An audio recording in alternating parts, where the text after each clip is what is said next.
오늘 예수님께서 이제 성전에 들어가셔서 가르치십니다. 가르치실 때 그리스도에 대한 말씀을 하세요. 그리고 이제 가난한 과부 그리고 부자 너 헌금함을 넣는 헌금에 대해서 말씀을 하시죠.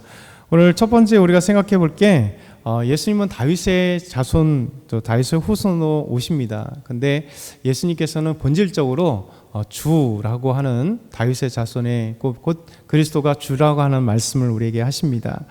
우리 한번 35절에 37절 다시 한번 읽어볼게요. 35절에서 37절. 예수께서 성전에서 가르치실새 대답하여 이르시되 어찌하여 서기관들이 그리스도를 다윗의 자손이라 하느냐. 다윗이 성령에 감동되어 친히 말하되 주께서 내 주께 이르시되 내가 내 원수를 내 발 아래에 둘 때까지 내 우편에 앉았으라 하셨도다 하였느니라. 다윗이 그리스도를 주라 하였은즉 어찌 그의 자손이 되겠느냐 하시니 많은 사람들이 즐겁게 듣더라. 아멘. 하나님은 구약 성경에 이 땅에 구원자로 메시아를 보내시기로 하셨습니다. 메시아를 그리스도로 하면 그리스도라고 합니다. 이 그리스도는 다윗의 후손으로 오시기로 하나님이 약속하셨어요. 그래서 구약의 가장 중심이 이 땅에 오실 그리스도, 그 메시아는 다윗의 후손으로 이 땅에 보내실 것이다. 그래서 마리아도 다윗의 후손이고 요셉도 다윗의 후손이었습니다. 서기관들은 성경을 기록하고 성경을 이렇게 보호하는 분들이기 때문에 이 서기관의 역할이 그거예요. 서기관들은 성경을 필사하고 성경을 잘 보관하고 성경을 아주 중요하게 이렇게 다루는 귀한 그 직무를 감당하는 게 서기관이기 때문에 서기관들은 성경을 가장 잘 아는 사람 중에 하나죠. 성경을 항상 대하고 성경을 읽고 성경을 하기 때문에 그래서 예수님께서 이 성전에서 가르치실 때 이 서기관들에 대해서 얘기하는 거예요. 서기관들이 그리스도를 다윗의 후손이라 한다 이렇게 얘기합니다. 당연히 맞죠. 왜냐하면 구약 성경이 그렇게 그리스도는 다윗의 후손으로 온다라고 말씀하기 때문에. 근데 예수님의 관점은 조금 다른 관점입니다. 분명히 다윗의 후손으로 오는데 이 서기관들은 무엇을 하냐면 혈통의 관점으로 생각하는 거예요. 이게 다윗의 후손으로 온다는 고백은 분명히 성경인 고백이고 하나님의 약속을 믿는 고백이에요. 그래서 이 두 명의 시각장애인이나 바디메오나 항상 다윗의 자손 예수여 우리를 불쌍히 여겨달라 이렇게 고백할 때 여기서 다윗의 자손, 다윗의 후손이라고 얘기하는 것은 그들의 믿음의 고백입니다. 그러니까 성경에 하나님이 약속하신 온전한 믿음의 고백으로 다윗의 후손으로 오실 그 메시아입니다 라고 하는 믿음의 고백인데, 그러니까 서기관들은 그 믿음의 고백이 아니라 그냥 성경에 나타난 그 내용을 그대로 얘기하는 거예요. 그러다 보니까 서기관들은 그 안에 믿음이 없는 거죠. 그냥 사실로만, 그러니까 구약의 지식적인 걸로만 이렇게 얘기하니까 예수님께서는 여기에서 얘기하는 겁니다. 그들은 그냥 혈통으로 오실 예수 그리스도, 그러니까 그리스도는 혈통으로 오시기 때문에 다윗의 후손이면 우리를 이 어려움 속에서 해방할 수 있는 왕이 될 거다라는 이런 어떤 것에 초점을 맞추고 있습니다.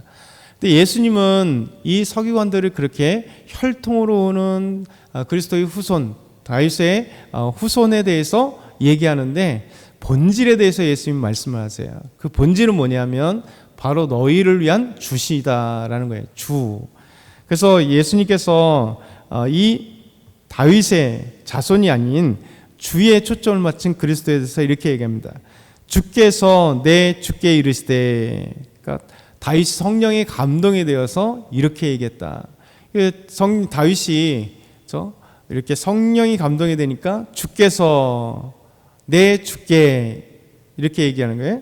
그러면 주께서 내 주께 이르시되 내가 내 원수를 내 발 아래에 둘 때까지 내 우편에 앉았으라 하셨도다. 앞에 주는 누굴까요? 하나님이시죠. 하나님께서, 하나님도 주, 그리고 예수님도 주, 이제 오시게 될 그리스도, 그분도 주, 동일하게 아도나이라고 하는 나의 주님이라고 하는 이 주로 표현하는 거예요. 그러니까 하나님도 아도나이, 예수님도 아도나이. 그러니까 주로 고백을 한다는 거예요. 그럼 동일한 분이라는 거잖아요. 그래서 단순하게 다윗의 자손 오실 그 혈통으로서의 그리스도 정도가 아니라 바로 하나님과 동등하신 하나님이신 예수 그리스도, 하나님이 내 주께 다시 죽게 말씀하시면서 이렇게 얘기를 하시는 거죠. 그래서 우리가 성경을 알 때 중요한 사실들을 항상 기억해야 돼요. 표면적으로 드러나는 성경만을 보는 게 아니라 이면 속에 그 성경의 참된 의미를 고백하는 거죠. 그래서 예수님께 눈을 치료받았던 이 시각장애인들을 진짜 믿음으로 고백하기 때문에 그냥 단순하게 혈통적인 다윗의 자손이여 우리를 불쌍히 여겨달라고 하는 그런 다윗의 혈통의 이야기가 아닙니다. 이들은 하나님을 이렇게 본 거예요. 하나님의 약속을 보면서 하나님께서 이 땅에 구원자를 보내셔서 그 메시아는 우리의 눈을 뜨게 하시고 그 메시아는 우리를 구원하게 하실 그분이기 때문에, 그렇죠?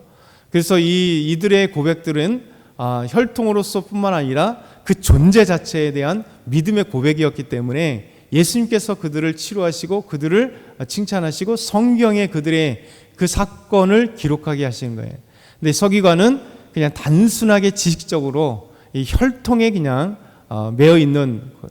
그래서 예수님께서 성전에 가르치실 때 그리스도가 바로 주시다라는 놀라운 사실을 하나 더 추가해서 본질적인 모습까지 우리에게 말씀해 주시는 겁니다. 그러면서 조금 뒤에 이 서기관을 비판하면서 이제 참된 헌금에 대해서 이야기를 하는 거죠.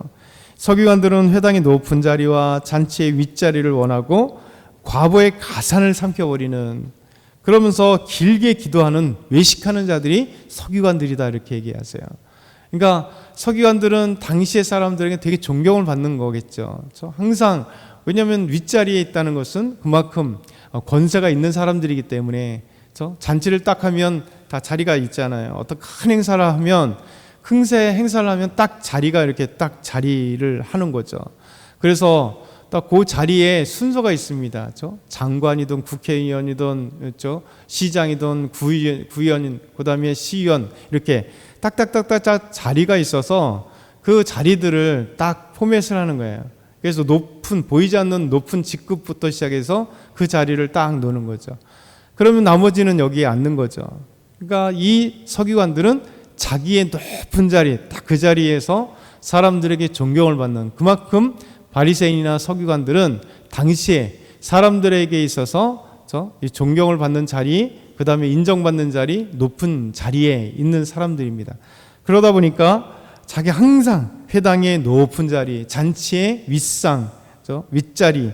그런데도 이 사람들이 그만큼 높으면 정말 사람들에게 인격적으로나 어떤 그 신앙적으로 존경을 받아야 되는데, 이 사람들의 진짜 본 모습은 뭐냐면 과부의 가산을 뺏어 먹는, 과부들이 얼마나 힘들어요. 근데 그들의 돈을 빼앗아 먹는 자리에 있는 사람들이다.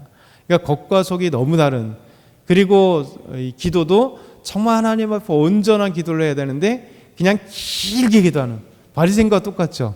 이 바리새인들도 회당에서 탁, 아니면 저 길거리에서 또 시장에서 쫙 손을 들어서 거룩한 채에서 하루에 3번을 동일하게 하나님 앞에 기도하고, 길게 기도하고, 근엄한 기도하고, 좀 멋진 말로 기도하고, 이게 당시에 외식적인, 진짜 속 알맹이는 싹 빠진 채 그들의 겉모습만 하고 있는 이 서기관들, 바리새인들의 모습이었습니다.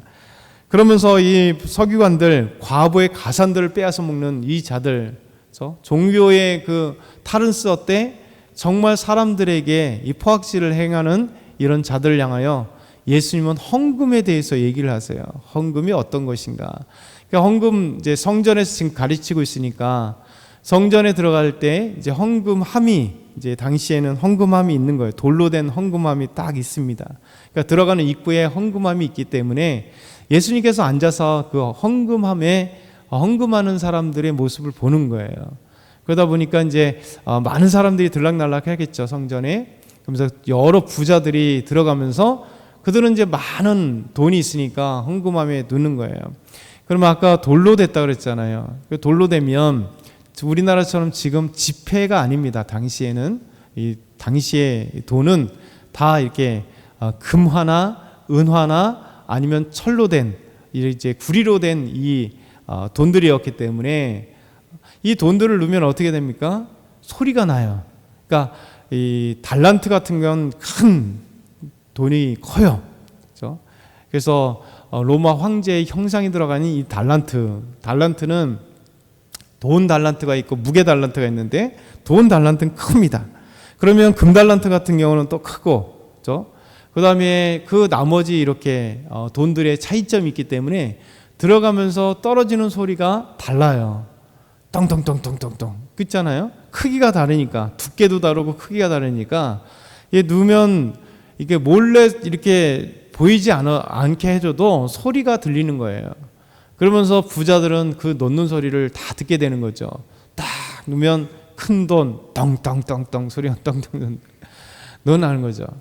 그러니까 예수님은 그것을 보시면서 직접 눈으로 얼마를 넣는지 안 보여도 소리 때문에 다 알리게 되는 거예요. 그래서 예수님께서 이렇게 볼 때 여러 부자는 많이 넣는 것을 봅니다. 41절에서 44절 보니까 근데 가난한 과부, 이 사람들은 누구였다고요? 앞에 서기관들에게 뜯기는 거죠. 그렇죠? 과부의 가산들을 삼키는 자들에 의해서 이렇게 진짜 힘들게 사는데 또 자기의 재산들도 빼앗아 가게 되는, 그렇죠?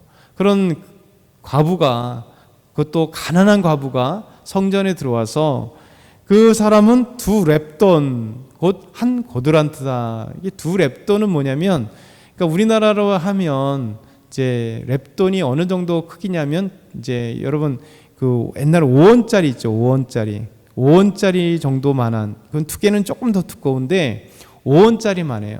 그러니까 아까 이만한 거하고 5원짜리 이만한 거하고 지금으로 하면 500원짜리 들어가는 소리하고 100원짜리 들어가는 소리하고, 지금은 잘 없지만 5원짜리 들어가는 거하고 10원짜리, 그렇죠?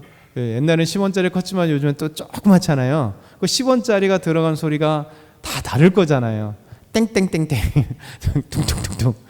그러니까 이 가난한 가부는 2렙돈을 드렸다는 거예요. 2렙돈의 지금 현재적인 가치를 대충 생각하면 또 동일하진 않지만 어느 정도가 되려면 한 200원에서 500원 정도의 사이, 그 정도의 가장 값어치 작은 돈이에요. 그렇죠? 그러니까 이 2렙돈을 드렸습니다. 이 소리를 들은 거예요. 그런데 예수님께서 제자들을 불러다가 내가 진실로 너에게 이르노니 이 가난한 과부는 헌금함에 넣는 모든 사람보다 많이 넣었도다. 예수님은 이 돈의 현실을, 그 자체를 본 게 아닙니다. 그 넣는 사람의 마음을 본 거예요. 왜 그러냐면 그들은 다 풍족한 중에 넣었거니와 이 과부는 가난한 중에서 자기의 모든 소유 곧 생활비 전부를 넣었느니라. 여러분 생각해 보세요.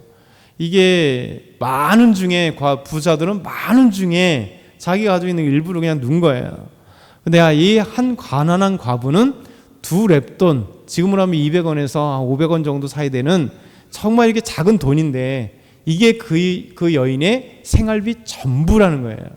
그러면 이 돈을 드리면 어떻게 됩니까? 이 생활할 돈이 없는 거예요. 뭐래도 빵이라도 사 먹을 돈이 당장 없게 되는 거예요. 근데 이 여인은 하나님 앞에 그렇게 생활비 전부를 드렸다는 것은 얼마나 대단한 믿음일 거예요. 그냥 정말 어떤 마음으로 하나님께 드릴지를 그냥 여러 가지 상상을 통해서 생각해 볼 수 있겠잖아요. 그만큼 우리 주님께서는 칭찬하시는 거죠. 그러니까 우리 삶에 하나님께 드리는 헌금도 마찬가지고 하나님은 헌금의 크기를 보지 않는다는 거예요. 우리 삶의 믿음의 비례로 보는 거예요. 우리의 믿음으로 하나님 앞에 드리는 것, 우리 삶의 형편에 하나님 앞에 드릴 때 그 믿음을 하나님께서 보셔서 우리가 정말 돈이 여유가 돼서 하나님 앞에 믿음으로 1억을 드릴 수도 있고 1,000만 원을 드릴 수도 있고, 그렇죠? 몇만 원을 드릴 수도 있고 몇백 원을 드릴 수도 있는데 그 중요한 돈의 그 가치 자체가 중요한 게 아니라 우리의 믿음으로 드려지는 그 헌금이 너무너무 주님께 볼 때 귀하다 칭찬해 주시는 거예요. 그래서 저와 여러분이 오늘 이 말씀을 기억했으면 좋겠어요. 우리 예수님께서 우리의 누구신가라는 거예요. 서기관들처럼 혈통으로만 보면 그 지식적으로만 끝나는 게 아니라 우리에게 예수님이 참된 주님으로서의 고백되고 우리가 헌금을 할 때 우리의 삶의 모든 신앙생활 할 때 우리의 마음을 하나님께 드리면 하나님 기뻐하시고 칭찬하시고 오늘도 저와 여러분이 한 과부처럼 그렇게 인정하시는 우리 믿음의 사람들이 되기를 소망합니다. 사랑의 하나님 아버지 감사합니다. 오늘도 주님과 함께하게 하옵소서. 우리에게 승리하게 하여 주옵소서. 우리의 강건할 수 있도록 은혜 베풀어 주옵소서. 감사함이 예수 그리스도의 이름으로 기도드렸나이다. 아멘.